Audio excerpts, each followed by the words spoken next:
그래서 사도 바울이 가상의 질문자에게 대답하는 형식의 이 논리적 전개를 같이 바라보고 있습니다. 가상의 질문자에 대한 대답, 이 디아트리베라고 하는데요. 이 수사적인 용법입니다. 그래서 마치 이런 질문이 제기된다면 나는 무엇으로 대답하겠다 이런 종류의 이렇게 가상의 질문을 상정해서 그에 대한 대답을 하는 것이죠. 그 논리적 흐름이 이제는 이스라엘의 이야기에 잠시 천착하여 있습니다. 도대체 이스라엘이 어떤 이 특별한 특권이 있는가? 그렇다면 그들은 왜 유기된 것인가? 뭐 이러한 내용들을 쭉 다루어 왔었죠. 이제는 본격적으로 사도 바울이 이 이스라엘이 그러면 어떠한 문제를 내부적으로 갖고 있는가에 집중하기 시작합니다. 다시 말해 지난 시간에 키워드가 긍휼이었습니다. 그러니까 이스라엘이 유기되고 우리가 선택된 중요한 근거는 우리 자신에게 있지 않고 하나님의 긍휼에 있었다라는 것을 보여주는 것이죠. 그것은 그 논증 목적 자체가 신정론, 하나님은 무조건 옳다 이것도 아니고요. 논증 자체가 예정론, 모든 것이 예정돼 있다 이 뜻도 아닙니다. 하나님께서 이 모든 것들을 긍휼, 은혜 가운데서 하나님께서 택하시고 구원하신다라는 것에 강조점이 있다는 것을 살펴본 것이죠. 그러면 이스라엘의 실패에는 어떤 문제가 있는가에 대해서 단순히 그들은 하나님의 긍휼을 얻지 못하였는가라는 질문이 제기될 수 있는 거죠. 그런데 사도 바울은 여기서 그게 아니다라고 말하고 있는 것입니다. 이스라엘은 당초 하나님께 택함 받아 하나님의 의해서 세워진 민족입니다. 그러니까 하나님의 사랑을 충만히 받았다는 것이죠. 그런데 그러한 민족이 현재 유기되어 보이는 것, 잘 들으셔야 돼요. 유기됐다고 제가 단정적으로 말하는 게 아니에요. 유기되어 보이는 것, 혹은 그들이 가지고 있는 민족적 이스라엘이라고 하는 개념 그 이상의 것으로 그들의 시대가 바뀐 것에 대한 사도 바울의 대답은 그 이후에 전개되고 있고 오늘 우리가 만나보고 있는 이 말씀 속에 잘 드러나 있습니다. 오늘 본문 역시 언제나 그렇듯 겉으로만 보면 어렵게 느껴지지만 실상 내용을 제대로 살펴보면 전혀 어렵지 않습니다. 차근차근 한번 생각해 보기를 원하는데요. 우선 우리는 전체를 관통하는 주제, 늘 그렇죠. 이제 주제와 구조, 이 제일 중요한 거예요. 뭐랑 뭐라고요? 여기 댓글도 남겨주세요. 주제와 구조 이렇게. 그 주제와 구조가 굉장히 중요합니다. 그래서 전체를 관통하는 핵심 주제가 뭔지를 보고 그 다음에 구조를 보면 간단해요. 일도 아니에요. 그런데 굉장히 이것을 이제 잘 난독증이 막 오고 막 이런 이유가 뭐냐면 하나하나 이게 뭔지 모르겠어 막 이렇게 되는 거죠. 그러면 절대 안 되고 전체 주제를 관통하고 또 그 주제를 어떠한 구조로 담아냈는가를 보면 간단하게 해결이 되는 것입니다. 지난주에 우리가 요거 퀴즈를 했고요. 제가 세 분 정도 저희가 이제 그 맞추신 분들 이렇게 같이 스타벅스 상품권을 제가 나눠 드렸습니다. 그분들 올려주세요. 본인들이 받았다고 좀 증언을 좀 해주세요. 목사님 맨날 앞에 나와가지고 이렇게 입만 열면 거짓말이야 이런 거 안 하고 진짜 이렇게 스타벅스 상품권을 다 나눠주고 있습니다. 그래서 올해래 이번 주도 한번 전체 주제가 뭔지 한번 여러분 파악해보는 시간을 한 5초 정도 가져보도록 하겠습니다. 이 전체 내용이 도대체 무슨 얘기를 하고 싶은 건가? 한 단어죠. 한 단어입니다. 무슨 얘기를 하고 싶은 건가? 한번 같이 한번 예. 지금 댓글이 올라오고 있나요? 네, 아직 좀 약간 시간차가 있습니다. 댓글이 좀 올라오고 있나요? 네, 댓글이 안 올라오면 설교 진행이 안 되고 예배가 끝나질 않아요. 그러니까 여러분들 댓글 전체 주제가 뭔지 제가 묻고 장재식 없나요? 장재식이 지금 예배는 안 드리고 있는 건가요, 지금? 안 돼요, 장재식 형제가 지금 오늘 결석 처리를 하도록 하겠습니다. 그래서 예, 여기 뭐 올라왔나요? 받았다고만. 예, 지금 진행이 안 되는데 그럼 현장에서 한번 해보도록 하겠습니다. 우리 저쪽 온라인 포기하고요. 현장에서 자 어떤 주제입니까? 우리 민수 누가 올렸죠? 김세안. 네, 김세안 형제 감사합니다. 네. 지금 그러면 두 개를 올렸군요. 하나만 올리라고 말했는데 막 지금 마음대로 막 올리는 거예요. 아무거나 걸려라. 이런 마음이죠. 네, 우리 구원 또 우리 민수 구원. 민수 상당히 지금 줏대 없이 따라가고 있는데요. 예. 틀렸습니다. 의였습니다. 의. 예, 그래서 김세한 형제만 맞은 걸로 제가 해보니까 지난주 3명 해보니까 좀 출혈이 컸다는 생각이 들어서 이번 주는 한 명만 김세한만 제가 주도록 하겠습니다. 김세한 이후엔 없죠? 감사합니다 올라갔고요. 네, 감사합니다. 의가 되겠습니다. 3절 보니까 하나님의 의를 모르고 자기 의를 세우려고 하나님의 의에 복종하지 아니하였느라. 그죠? 일단 기본적으로 엄청 많이 나오죠. 4절에 그리스도는 모든 믿는 자에게 의를 이루기 위하여 율법의 마침이 되시니라. 5절에 율법으로 말미암는 의를 행하는 사람은 그 의로 살리라 하였거니와 6절에 믿음으로 말미암는 의는 이렇게 돼 있죠. 10절에 사람이 마음으로 믿어 의에 이르고 입으로 시인하여 구원에 이르느니라. 이렇게 되어 있죠.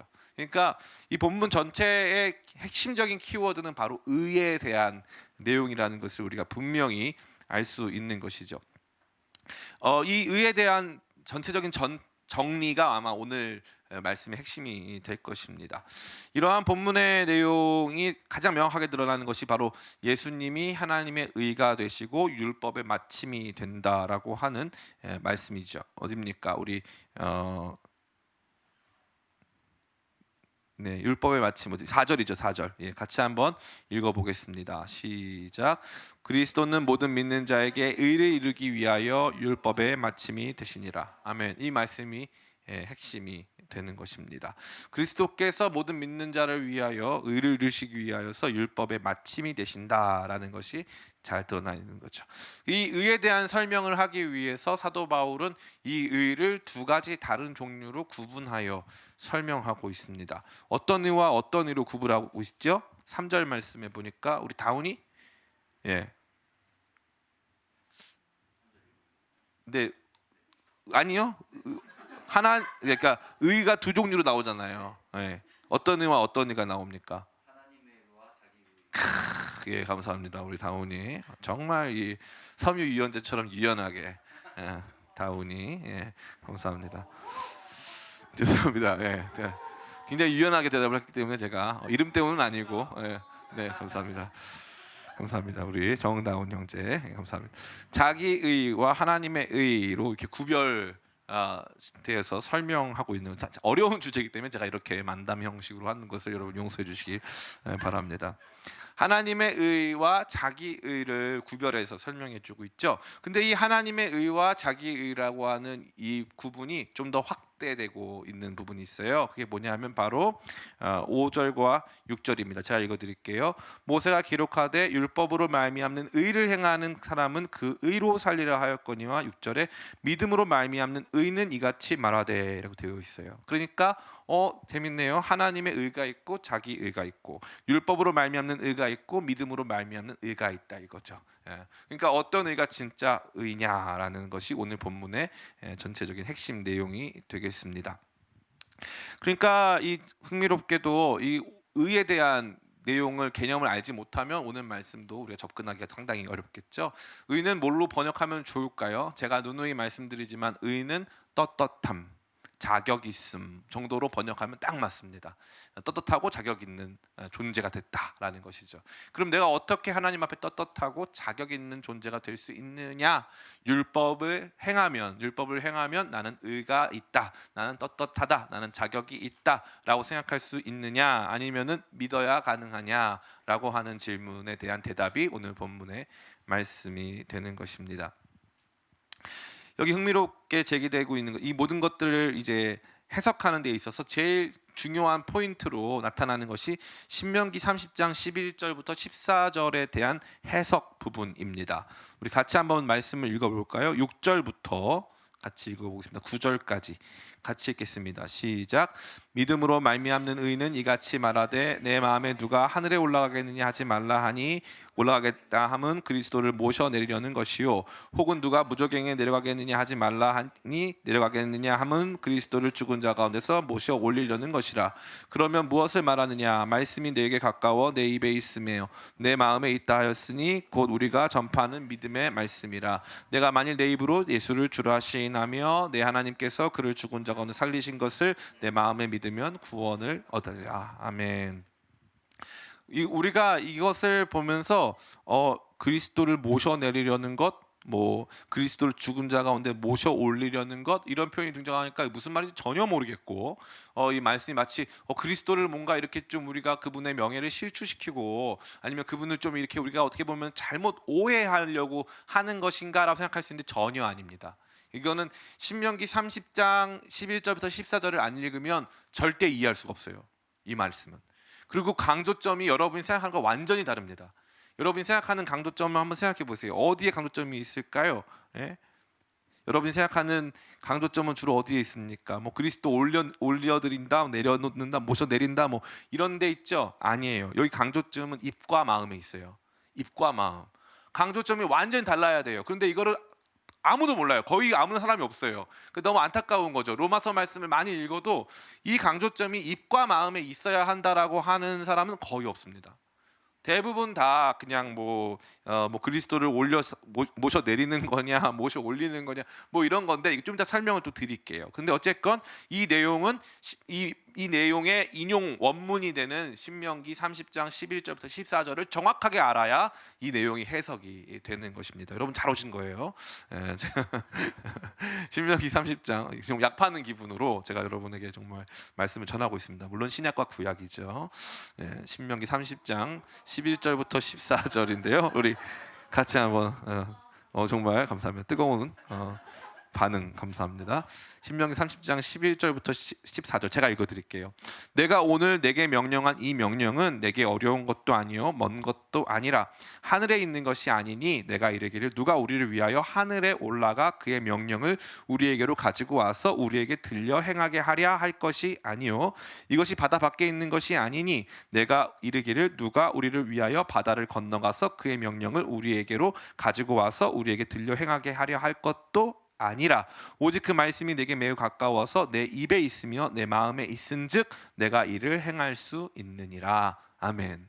그러니까 이 원래 원문의 포인트는 뭐냐면 하나님의 율법의 말씀이 멀리 있지 않고 내 입과 마음에 있다는 뜻이거든요.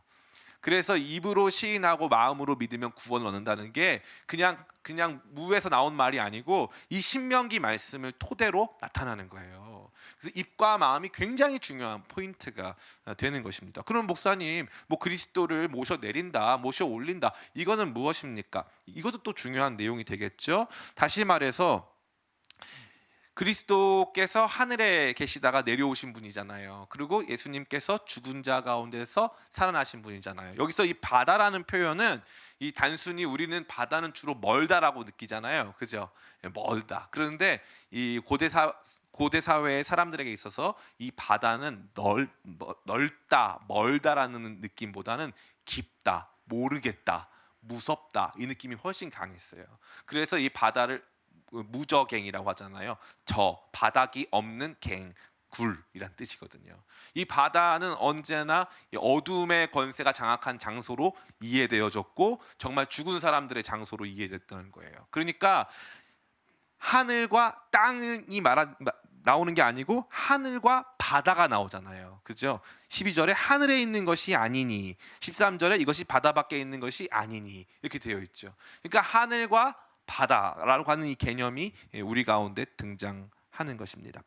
어찌됐건 이것은 바로 예수 그리스도의 존재를 표상하고 상징하는 내용으로 사도 바울이 해석해 주고 있는 것이죠. 하늘에서부터 내려오신 분, 죽은 자로부터 살리심을 받으신 분, 죽은 자로부터 살아나신 분, 바로 그분이 전해주는 그 말씀이라는 뜻입니다. 14절에 그리고 나서 오직 그 말씀이 내게 매우 가까워서 내 입에 있으며 내 마음에 있은즉 내가 이를 행할 수 있느니라 라고 되어 있죠. 그러니까 이게 요약입니다. 이 내용을 가지고 다시 한번 이 로마서 10장 6절부터 읽어드릴게요. 믿음으로 말미암는 의인은 이같이 말하되 내 마음에 누가 하늘에 올라가겠느냐 하지 말라 하니 올라가겠다 하면 그리스도를 모셔 내리려는 것이요. 네가 올라갈 필요 없다. 뭐라는 거예요? 그리스도께서 내려오신다라는 뜻입니다. 혹은 누가 무저갱에 내려가겠느냐 하지 말라 하니 내려가겠냐 하면 그리스도를 죽은 자 가운데서 모셔 올리려는 것이다. 네가 갈 필요 없다. 그리스도께서 다시 살아나셨다. 그러니까 바로 이 말씀의 주체가 되시는 분이 예수 그리스도께시고 그분은 하늘에서 내려오시고 죽은 자 가운데서 살아나신 분이다라는 것을 보여주고 있는 것을 그렇게 해석하고 있는 것이죠. 8절에 보면 그러면 무엇을 말하느냐 말씀이 내게 가까워 내 입에 있으며 내 마음에 있다 하였으니 곧 우리가 전파하는 믿음의 말씀이라. 내가 만일 내 입으로 예수를 주로 시인하며 내가 또 하나님께서 그를 죽은 자 가운데 살리신 것을 내 마음에 믿으면 구원을 받으리라 라고 되어 있습니다. 그러니까 너무나 흥미로운 것은 지금 사도 바울은 이 신명기 30장 11절부터 14절의 내용을 통해 예수 그리스도께서 주시는 그 말씀이 우리의 입과 우리의 마음에 있어야 되는 것이고, 그것이 신자들이 사는, 다시 말해 구원을 받는 유일한 근거가 된다는 것을 신명기 30장 11절부터 14절의 말씀을 통해서 우리 가운데 말해주고 있는 것입니다. 이것이 전부가 아닙니다. 또한 중요한 부분이 있는데 이를 행할 수 있느니라. 14절에 보면 오직 그 말씀이 내게 매우 가까워서 내 입에 있으며 내 마음에 있은즉 내가 이를 행할 수 있느니라 라고 하는 이 지점이 너무나 중요한 거예요. 왜 그러냐 하면은 그 앞에 등장하는 로마서 10장 5절 말씀, 모세가 기록하되 율법으로 말미암는 의를 행하는 사람은 그 의로 살리라 하였거니와 라고 되어 있죠. 너희가 행하면 살리니, 이거 레위기 18장 5절 말씀입니다. 레위기 18장 5절 말씀, 행하면 산다 돼 있어요. 그죠? 그러면 어떻게 행할 수 있느냐가 나와야 되지 않겠습니까? 어떻게 행할 수 있느냐? 행하면 사는데 너 행할 수 있냐? 그런데 못한다. 어떻게 하면 행할 수가 있느냐? 율법대로 행해야 되는 거잖아요. 그죠? 율법대로 하나님께서 정하신 대로 행해야 되는데 그것이 어떻게 가능하냐? 내 입에 있고 내 마음에 있으면 행할 수 있다. 그래서 이렇게 말합니다. 신명기 30장 14절, 오직 그 말씀이 내게 매우 가까워서 내 입에 있으며 내 마음에 있은즉 내가 이를 행할 수 있느니라 라고 되어 있어요. 내 입에 있으며 내 마음에 있은즉 내가 이를 행할 수 있느니라. 그 말씀이 내 입에 있고 내 마음 안에 있느냐 이거죠. 내 고백으로 내 마음의 중심에 그 말씀이 존재하는가 여부가 바로 그 말씀을 행할 수 있는지 없는지 여부와 바로 귀결된다라는 것입니다. 너무나 놀라운 것이죠. 그러니까 신명기 30장을 통해서 율법 행함이 입으로 시인하고 마음으로 믿음에 기초하고 있음을 변증한 거예요. 너무 놀라운 거죠. 그냥 단순히 믿어야 된다라는 것을 강요한 게 아니라 구약 성경에서부터, 특별히 모세오경부터 율법이라고 일컬어지는 토라라고 일컬어지는 그 내용부터 처음부터 율법 행함의 중심은 율법이 내 입에 있고 내 마음 안에 있어야지만 그것을 행할 수 있다라고 말하고 있는 것이죠. 그러니까 자기 의는 가능하다, 불가능하다, 불가능하다. 왜 불가능하다? 율법이 없으면 내 안에, 내 입에, 내 마음에 없으면 안 된다라는 것입니다. 이게 굉장히 기가 막힌 거예요. 이 내용은 당시 일반적으로 받아들여지고 있던 율법의 단순한 행함이 하나님 앞에서의 떳떳함이나 자격이 있음으로 이어질 수 없다는 것을 성경 말씀을 토대로 율법 자체를 통해서 변증해내고 있는 것입니다. 도리어 하늘에서 내려오시고 죽음에서 살아나신 예수님의 말씀이 우리 입술에, 우리 마음에 있다는 것이 우리로 하여금 참다운 의로운 삶으로 나가게 하는 출발점이 된다는 것을 잘 지적해 주고 있는 것이죠. 이것이 오늘 말씀의 전부입니다. 전부. 그래서 예수님께서, 하나님께서 우리 가운데 요구하시는 그 의를 이루기 위한 율법의 마침표가 되셨다라고 말해주고 있는 거죠. 그 부분도 한번 같이 또 읽어볼까요? 우리 4절입니다. 10장 4절 같이 읽겠습니다. 시작. 그리스도는 모든 믿는 자에게 의를 이루기 위하여 율법의 마침이 되시니라. 아멘. 이 마침은 텔로스라고 하는데요, 끝도 될 수 있지만 결론도 될 수 있어요. 결과도 될 수 있고, 하여튼간에 모든 것의 궁극적인 최종적인 목표점이 된다는 것입니다. 바로 예수 그리스도께서 그를 믿는 모든 사람들이 행해야 할 그 율법의 최종적인 완성이 되어 주신다는 것입니다. 그래서 예수님을 믿는 것이 의를 성취하는 유일한 출발점이 된다는 것을 저와 여러분에게 강하게 말해주고 있는 것이죠. 그럼 이것은 오늘날 우리에게 어떠한 메시지를 던져주고 있습니까? 첫 번째, 행위로 의를 삼는 시도를 멈추고 예수님을 깊이 바라보며 그분을 믿고 의지하고 신뢰해야 한다는 것을 강하게 말해주고 있는 거예요. 목사님, 저는 행위 자체가요, 저는 쓰레기예요. 저는 행위가 그냥 없어요. 저는 행위 싫어해서요. 저 믿음밖에 없으니까 저 안 돼요. 우리 이런 생각 많이 할 거예요. 아마 많은 청년들이. 저는 오직 믿음, 이 이신칭이 복음 때문에 저 망쳤어요. 저 하나님 앞에 거룩한 삶 못 살고 있어요. 생각하는 분들 참 많이 있죠. 전혀 그것은 바른 생각이 아닙니다. 두 가지에서 그런데, 첫 번째, 여러분도 여러분의 행위를 의지하고 있어요. 여러분도. 나는 아무런 행위가 없다 생각하는 사람 역시도, 나는 하나님은 분명히 절대평가를 하시는데 우리는 상대평가를 해요. 나는 그나마 쟤보다 나니까, 나는 그나마 조두순이 아니니까, 나는 뭐 이렇게 악한 죄를 저지른 그런 사람이 아니니까 나는 그나마 하나님 앞에 자격 있는 사람이겠지라고 하는 이 교묘한 자기의의 타협이 우리 가운데 존재할 수 있다는 거예요.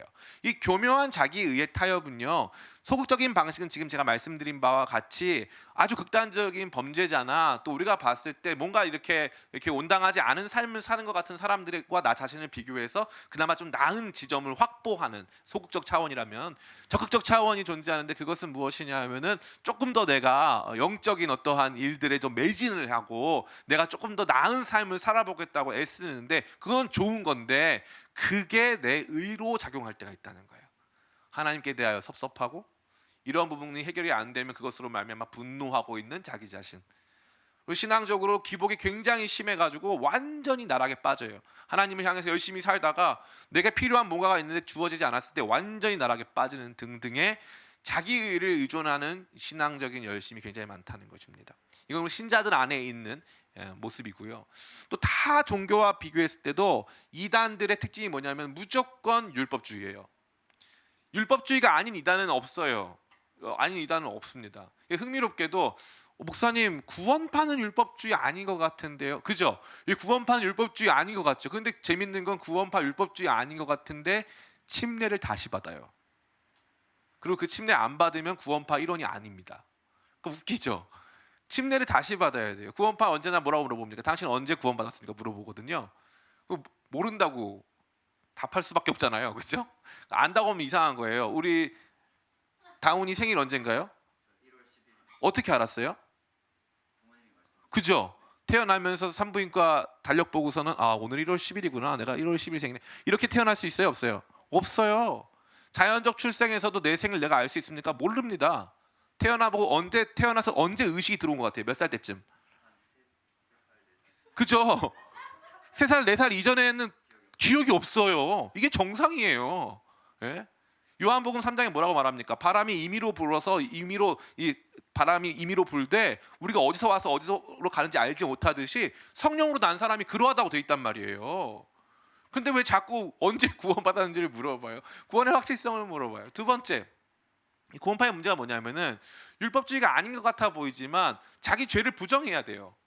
그러니까 믿음을 부정해서 출발해야 돼. 나는 죄가 없어. 나는 이미 그리스도 안에서 구원받은 존재이기 때문에 나는 죄가 없는 거야. 죄책감을 가지면 안 되니까 죄책감을 극복하는 율법을 갖는 거예요. 나는 죄가 없어. 그걸 강요받는 거죠. 강요받는 거예요. 그러니까 율법주의가 아니라고 생각했는데 뚜껑을 까보니까 율법주의인 거예요. 뚜껑을 까보니까. 그래서 모든 잘못된 신앙 안의 핵심은 무엇이냐 하면은 그러한 자기의의 확보, 자기의의 확보를 감행하려고 하는 인간의 기본적인 본성이 있는 거예요. 자기의가 바로 죄의 핵심이에요. 죄의 핵심이 자기의예요. 자기의. 내가 이렇게 했으니까 나는 그나마 나은 존재야. 내가 이 정도는 했단 말이에요. 이렇게 된단 말이죠. 그런데 구원은 하나님께 있습니다. 오직 하나님의 의를 믿음으로 수납하는 것밖에 없어요. 그게 우리가 하는 일입니다. 좀 이따 살펴보겠지만 그 믿음으로 수납한 결과는 다릅니다. 결과는 달라요. 그러나 핵심적인 것은 무엇이냐 하면은 율법이라고 하는 것이 자기 의로 작용해서 율법의 행위가 우리 자신에게 있어서 뭔가 우리 자신을 떳떳하게 만들고 자격 있게 만든다면 그것은 어떠한 의미로 봤을 때 참다운 신앙생활이라고 할 수는 없다는 것입니다. 도리어 우리는 이러한 모든 시도를 이런 시도 멈추고 예수님을 깊이 바라보고 의지해야 하는 것이죠. 하늘로부터 내려오신 분, 저 바다로부터 올라오신 분, 이 바다라고 하는 것은 죽은 자들 가운데 살리셨다는 뜻이에요. 살리심 받았다는 뜻이죠. 그러니까 바로 그 예수님만이 하나님의 뜻을 우리 가운데 주실 수 있잖아요. 그러니까 그 예수님을 의지해야 하는 거예요. 그 예수님을 붙잡는 거예요. 그 예수님을 바라보는 거예요. 이게 너무나 중요하다라는 것입니다.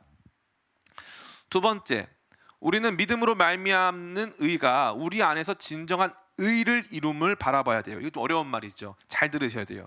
믿음으로 말미암는 의를 주셨다 그랬어요. 이신칭의. 이 칭의라는 단어가 굉장히 중요한데 의롭게 칭해졌다라고 하는 법정적 선언이에요. 의로워졌다라는 뜻이죠. 넌 이제 의롭다라는 뜻이에요. 그런데 이 법정적 선언이 실제적 변화로 이어집니까? 안 이어집니까? 이어집니다. 이게 포인트예요. 근데 이걸 많은 사람들이 이신칭의에서 강조하지 않아요. 법정적 선언에서 끝나는 게 아니거든요. 여기 뭐라고 되어 있습니까? 분명히 말하고 있지 않습니까? 오직 그 말씀이 내게 매우 가까워서 내 입에 있으며 내 마음에 있은즉 내가 이를 행할 수 있느니라. 아멘. 믿음은 우리에게 행할 수 있는 기초를 주는 거예요. 믿음은 우리로 하여금 이제 행할 수 있는 엔진, 행할 수 있는 연료, 행할 수 있는 방향을 제공해 주는 거예요. 그런데 이 믿음이 우리로 하여금 행함으로 나아가지 못하게 만들었다. 그러면 참다운 믿음일까요? 아니라는 거죠. 아니라는 거예요. 이 역설적인 순서가 너무나 중요한 거예요. 내가 어떤 것을 행했으니까 그에 따른 결과를 받겠다. 이 틀렸어요. 안 돼요.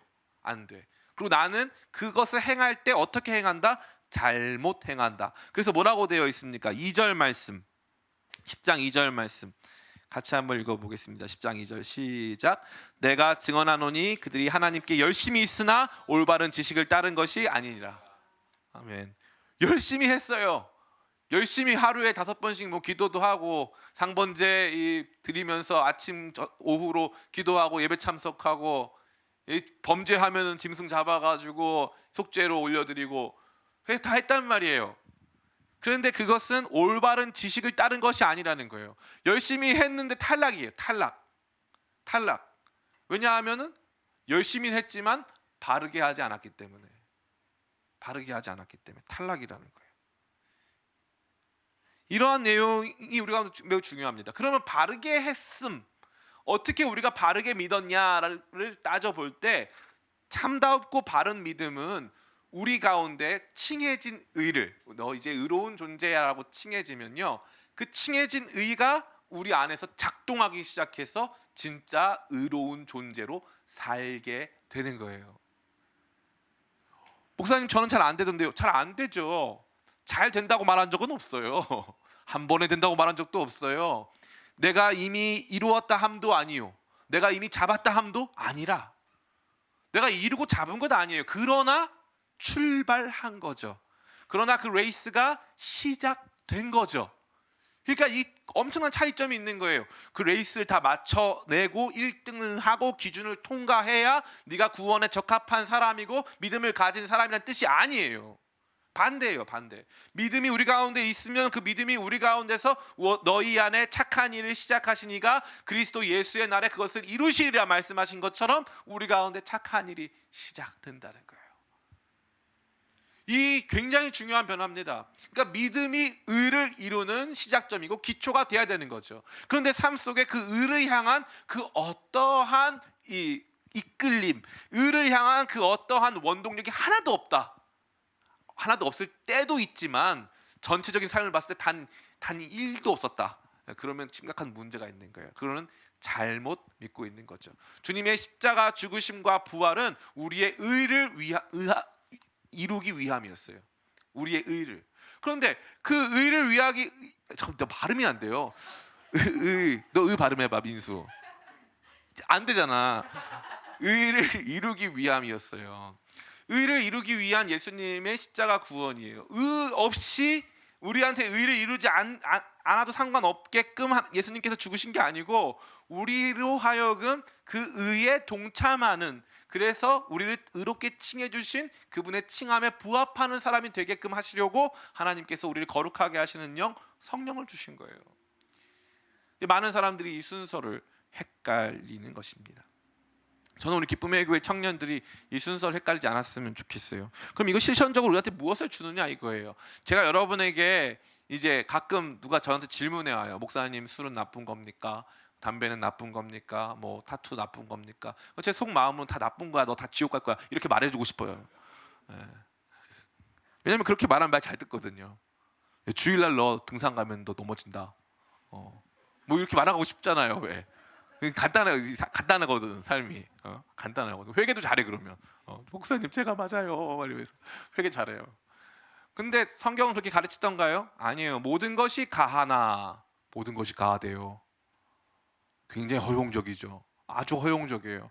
모든 것이 가하나 모든 것이 이롭게 하는 것은 아니요. 이렇게 되어 있죠. 그러니까 모든 것이 가해요. 술 먹는 거 오케이, 대체 오케이, 나쁘진 않아. 뭐 그럴 수도 있지. 가끔 마실 수도 있지. 그러나 하나님께서 너한테 원하시는 것은 전부야. 그러니까 못 먹게 되는 거죠. 못 먹게 되는 거예요. 누가 저한테 목사님 술 먹지 말라고 한 사람 있을까요, 없을까요? 없어요. 저한테 술 먹지 말라고 한 사람 아무도 없어요. 전 비행기에서 주는 와인도 한 잔 안 마셔요. 왜 그러냐면은 제가 혼자 생각을 해봤는데 저라고 그러면은 이렇게 와인 한 잔 마시고 싶은 날이 있을까 없을까? 잘 대답해 보세요. 거기 있다. 맥주 한 잔 마시고 싶은 날이 있을까 없을까? 없어요. 나 없는데? 너 있었어? 나 없었어.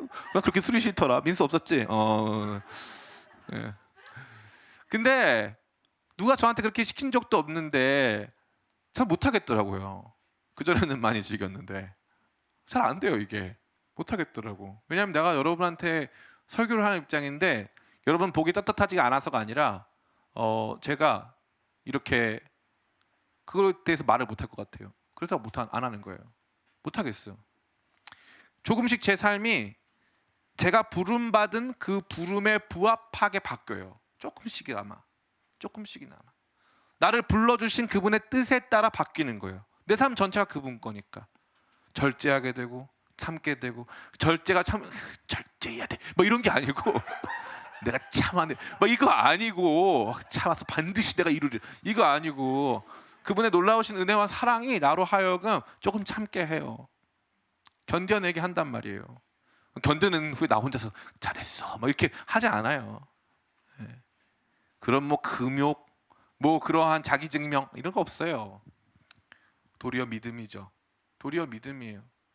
주님을 신실하게 바라보는 거예요. 아유, 이런 나 같은 죄인도 주님께서 의롭게 칭해 주셨는데, 그분이 그 의를 이루셨는데, 그분이 이루신 그 의를 따라 나의 삶도 이렇게 되기를 소원하게 되죠. 이게 가장 정상적인 믿음의 형태가 되는 것입니다. 사랑하는 우리 청년 그리스도인 여러분, 여러분의 삶에 유혹이 많죠? 제가 잘 압니다. 나중에 좀 오픈해서 얘기할 수 있는 그런 시간도 있었으면 너무나 좋겠어요. 삶의 다양한 유혹들, 또 죄에 대한 여러분의 자신 없음도 제가 알고 있습니다. 그런데 우리가 믿는 신앙은요, 그러한 부분들을 도외시하거나 그러한 부분들을 전혀 알지 못하는 척 위선 떠는 신앙일까요? 아니에요. 구약 성경을 가만히 읽어보면 절대 청소년들한테 들려줘서는 안 되는 얘기로 가득합니다. 가득해요. 인간의 죄에 대해서 가장 정확하게 직면하고 있는 경전을 꼽아라, 성경입니다. 폭력과 음란, 교만, 배신, 증오, 도적질, 거짓, 사기, 이 모든 것들이 가득한 책이 바로 성경이에요. 우습게 보지 마세요. 여러분의 삶의 욕망을 모를까 봐요. 아니요. 여러분의 삶의 실수를 모를까 봐요. 아니요. 하나님께서 우리 모두를 다 가장 완벽하게 이해하십니다. 그 주님께서 우리를 구원하시고자 하시는 방편으로, 얘들아 너네 힘으로 안 돼. 너네 힘으로 여기 못 지나가. 그거 자랑 삼을 수 없고 자격 삼을 수 없고 너의 떳떳함을 삼아서 안 돼. 오직 믿음.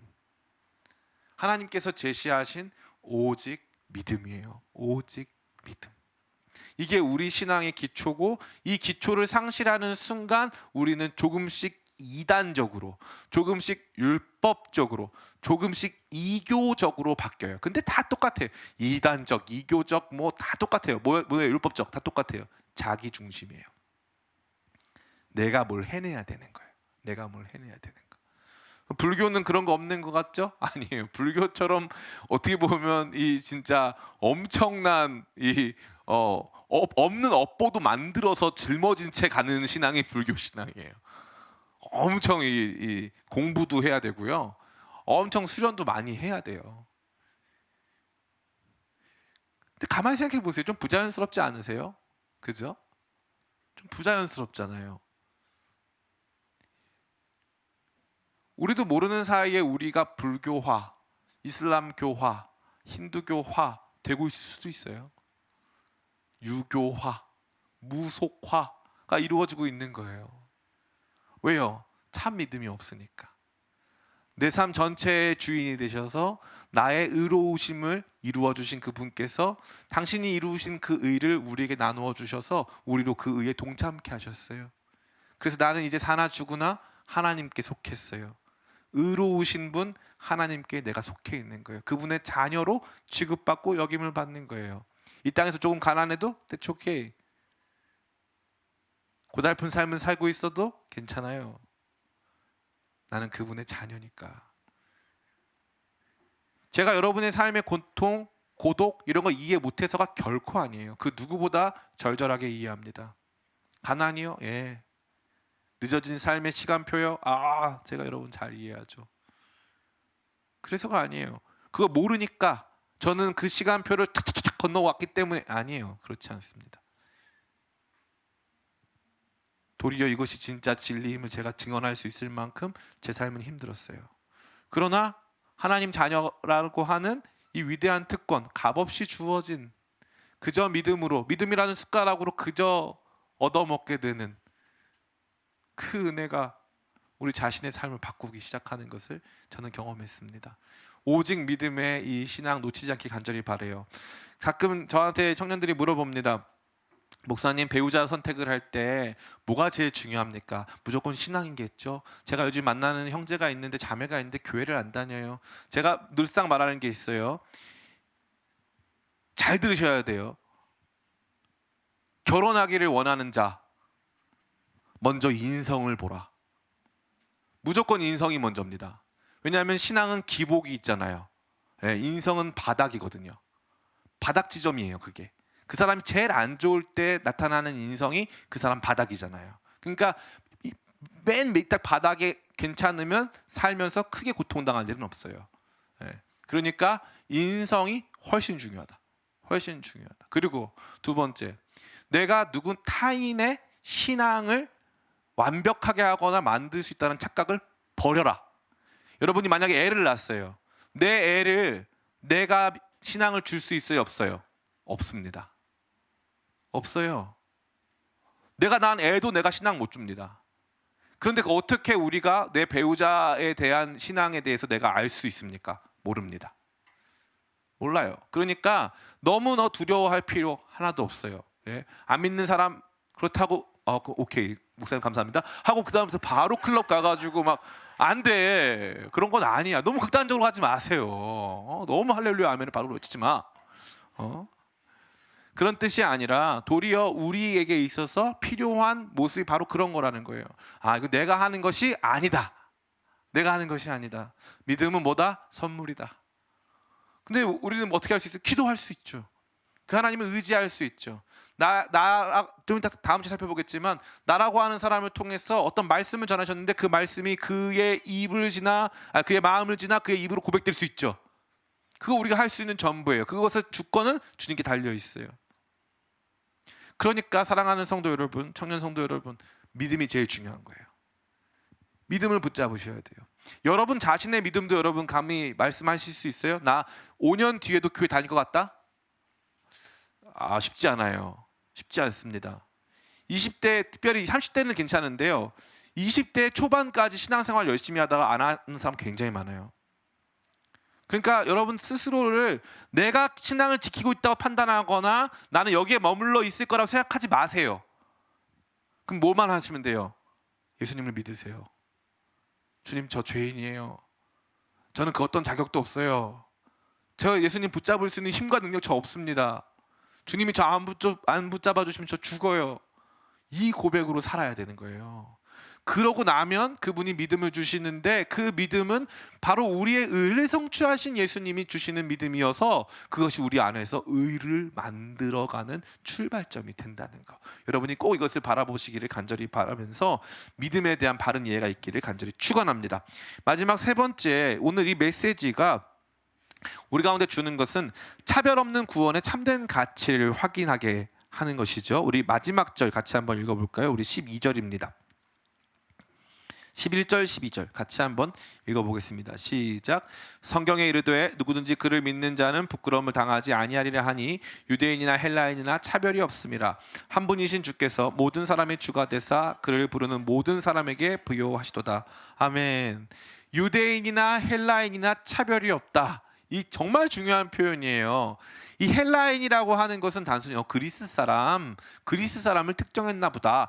그렇지 않습니다. 이 당시에 이 사도 바울을 둘러싼 세계는 유대교를 신봉하는 유대인들과 더불어서 대부분의 지중해권 세계가 이 코인의 헬라어라고 하는 헬라어를 사용했어요. 헬라어를 사용하면 헬라어 문화권에서 헬라어 사상을 가지고 헬라어 교육을 받고 헬라어 번역 안에 살아가는 사람들을 말하는 거죠. 그러니까 다시 말해서 이방인이든지 유대인이든지 차별이 없다 이거예요. 차별이 없다. 보편적 종교가 된다는 뜻이죠. 이 믿음이 우리의 신앙을 보편적 종교로 만들었다. 보편적 종교. 시대적 차이 있다 없다? 없다. 여러분 생각해 보세요. 2000년 전과 지금은 시대적 차이가 엄청나지 않겠습니까? 2000년 전의 상식이 지금 상식이 아닐 수도 있잖아요. 그죠? 그 시대적 격차가 엄청난데요. 엄청난데 복음은 그 모든 것을 꿰뚫는다. 문화적 격차 어떻습니까? 문화적 격차 우리 대한민국과 뭐 다른 기타 국가들, 저 이 북한만 해도 다르지 않겠습니까? 북한을 지나서 중국과도 많이 다르잖아요. 그들은 계속 같다고 자기 거라고 주장하지만 우리 달라요. 그 김치 니네 거 아니야, 그죠? 김치 우리 거잖아요, 그죠? 다릅니다. 그런데 너무 놀라운 것은 그 문화적 격차도 복음 안에서 다 해결이에요. 이른바 세계 4대 종교라고 일컬어지는 뭐 기독교, 불교, 힌두교, 이슬람교 4대 종파요. 이 중에 진짜 세계 종교가 뭘까요? 진짜 문화, 시대 이 모든 것을 뛰어넘어서 미래에까지 가치를 가지고 있는 종교가 뭘까요? 여러분 잘 보세요. 뭐 같습니까? 제가 봤을 때 우리의 유일한 경쟁자는 일단 기본적으로 이슬람교, 힌두교는 아닙니다. 율법적이잖아요. 그리고 거기 굉장히 그 자문화 중심적이기 때문에 안 돼요. 그 될 수가 없습니다. 거기서 원하는 것은 이거예요. 네가 만약에 힌두가 되고 싶으면은 힌두인이 되어야 되고요. 예? 이슬람 교도가 되고 싶으면은 이슬람 교도가 돼야 돼요. 그죠? 그러니까 한마디로 그들이 가지고 있는 문화적인 모습까지 따라가야 되는 거잖아요. 예배의 형식도 규정되어 있잖아요. 그죠? 기독교인들의 예배는 어떻습니까? 우리가 오전에 드리는 예배는 아침에 목소리도 안 올라가는데 찬송가 22장 부르다가 김병환 목사님 득음했잖아요. 득음. 진짜. 아멘이 거의 이제는 정말 저 우주에까지 이제 향하는 아멘이 됐잖아요. 막 찬송가 부르고 격조 있게 하잖아요. 근데 오후에는 어떻습니까? 오늘 오후에 막 우리는 기대하고 막 얼마나 멋있었어요, 그죠? 근데 우리뿐만 아니라요, 전 세계 우리 크리스찬 청년들이요, 막 힙합도 하고요, 막 헤비메탈도 하고 하면서 막 음악도 만들고 막 예배하고 찬양해요. 저 서구 유럽에 가보면은 막 타투한 우리 젊은이들이 막 예배 장소에 나가서 막 하나님께 막 소리를 높이고 막 합니다. 이 다양성을 품을 수 있는 세계 종교 뭐가 있습니까? 없어요. 없습니다. 없어요. 신기하게도. 그러니까 제가 말했잖아요. 오히려 사상적 측면에 있어서 그 종교가 가지고 있는 내부 합리성을 따라서 우리의 경쟁 상대가 될 수 있는 유일한 대상이 사실은 불교였어요. 불교. 근데 정확하게 불교와 기독교는 대척점에 서 있습니다. 불교는 천상천하 유아 독존이죠. 단순히 이 석가모니만의 외침이 아니에요. 석가모니가 그렇게 유다하다는 뜻이 아니에요.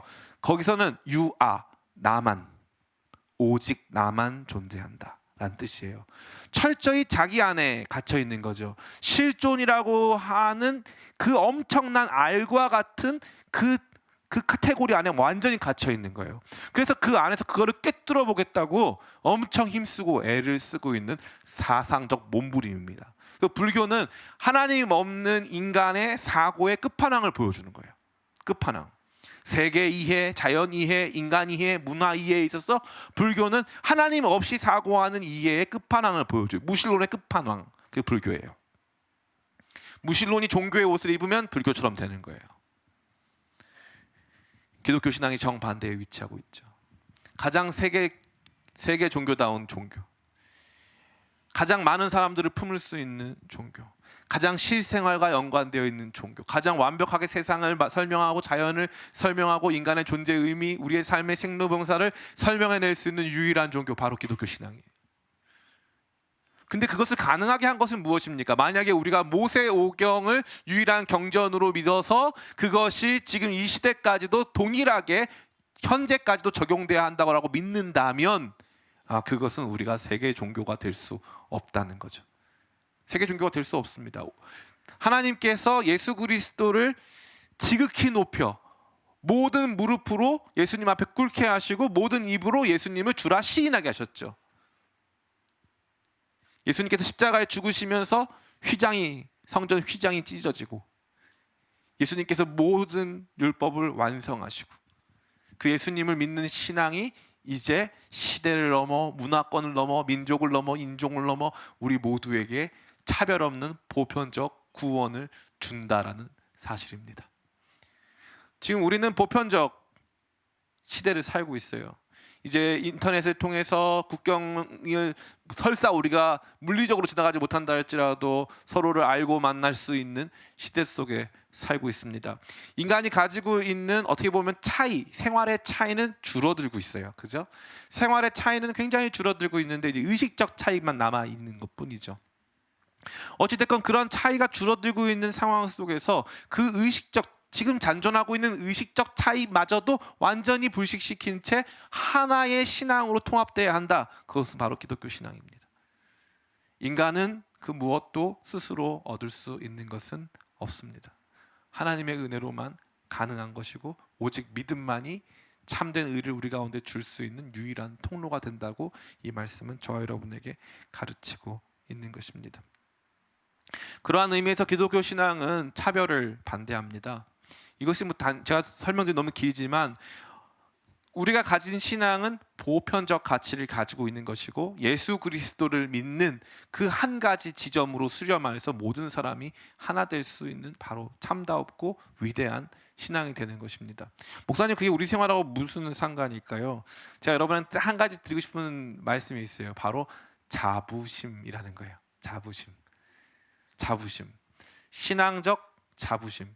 제가 저 자신에게 있어서 목사가 아니다 할지라도 제가 신앙을 유지해내고 또 저 자신이 유지하는 건 아니겠지만 어찌됐건 이 신앙 안에서 기쁨과 즐거움을 누리는 데 있어서 가장 큰 역할을 한 게 무엇이냐면 바로 이 자부심이에요. 우리 신앙이 가장 탁월하다라고 하는 자부심. 단순 비교에서부터 비롯된 것도 있겠지만 그들이 안 좋다고 우리가 좋은 건 아니잖아요. 그죠? 우리가 좋아야지 그들과의 비교에서 또 이길 수 있는 거잖아요. 그죠? 그러니까 우리 자신을 보는 거예요. 우리가 믿는 이 신앙의 참다움과 아름다움을 보는 거죠. 너무너무 아름다워요. 너무너무 아름다워요. 우리가 믿는 하나님은요, 너무너무 아름다우신 분이에요. 그러니까 완벽한 균형과 질서, 가장 완벽한 공감과 커넥션, 하나님과 연결, 이것을 줄 수 있는 유일한 신앙, 바로 우리가 믿는 기독교 신앙이라 이거예요. 유대교로는 안 된다 이거죠. 유대교로는 안 된다. 구약으로는 안 된다 이거예요.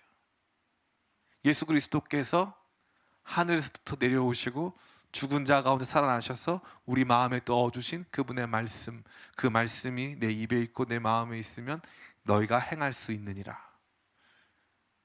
믿음이 그 말씀을 향한 믿음이, 예수 그리스도께서 주신 그 말씀을 향한 복음에 대한 믿음이 우리 자신을 새로운 삶의 지평으로 나아가게 하고 율법을 행하는 존재로 세워 주신다는 이 위대한 메시지는 가장 보편적이고 전 우주, 우리를 둘러싼 모든 지구상의 모든 사상과 종교 가운데 으뜸이 되는 것입니다. 우리는 바로 가장 탁월한 그 믿음 가운데 있다는 것이죠. 이것이 저와 여러분에게 아무런 힘이 없다고요? 전혀 그렇지 않아요. 이것이 우리 가운데 주어지는 순간, 우리 자신이 이 신앙에 대한 자부심을 갖게 되는 그 순간부터 우리의 신앙은 세상을 이기고 어려움을 이겨내고 우리의 삶의 한계들을 이겨내며 주님께서 차별 없이 부르신 그 영광의 부르심을 향해 나아가게 되어 있는 것입니다. 이제 말씀을 마칩니다. 하나님께서 의로우시냐라고 하는 것에 대한 질문을 누군가 한다면 하나님의 대답은 바로 예수 그리스도이십니다.